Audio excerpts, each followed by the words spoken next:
സങ്കീർത്തനം 48. ദൈവത്തിൻ്റെ നഗരം. കോറഹിൻ്റെ പുത്രന്മാരുടെ സങ്കീർത്തനം. കർത്താവ് ഉന്നതനാണ്, നമ്മുടെ ദൈവത്തിൻ്റെ നഗരത്തിൽ അത്യന്തം സ്തുത്യർഹനുമാണ്. ഉയർന്നു മനോഹരമായ അവിടുത്തെ വിശുദ്ധഗിരി ഭൂമി മുഴുവൻ്റെയും സന്തോഷമാണ്. അങ്ങ് വടക്കുള്ള സിയോൻ പർവ്വതം ഉന്നതനായ രാജാവിൻ്റെ നഗരമാണ്. അതിൻ്റെ കോട്ടയ്ക്കുള്ളിൽ ദൈവം സുനിശ്ചിതമായ അഭയകേന്ദ്രമായി വെളിപ്പെട്ടിരിക്കുന്നു. ഇതാ, രാജാക്കന്മാർ സമ്മേളിച്ചു, അവർ ഒത്തൊരുമിച്ച് മുന്നേറി. സിയോനെ കണ്ട് അവർ അമ്പരന്നു.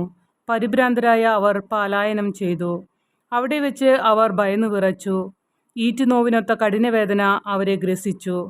കിഴക്കൻ കാറ്റിൽപ്പെട്ട താർഷീഷ് കപ്പലുകളെപ്പോലെ അവർ തകരുന്നു.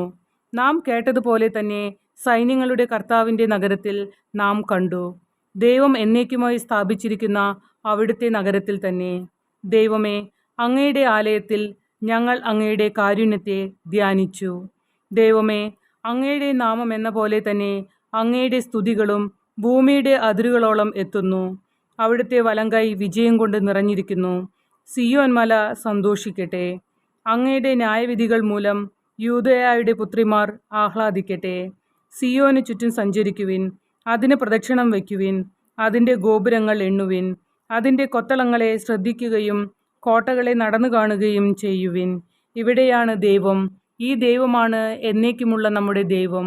അവിടുന്ന് എന്നും നമ്മെ നയിക്കുമെന്ന് വരും തലമുറയോട് പറയാൻ വേണ്ടി തന്നെ.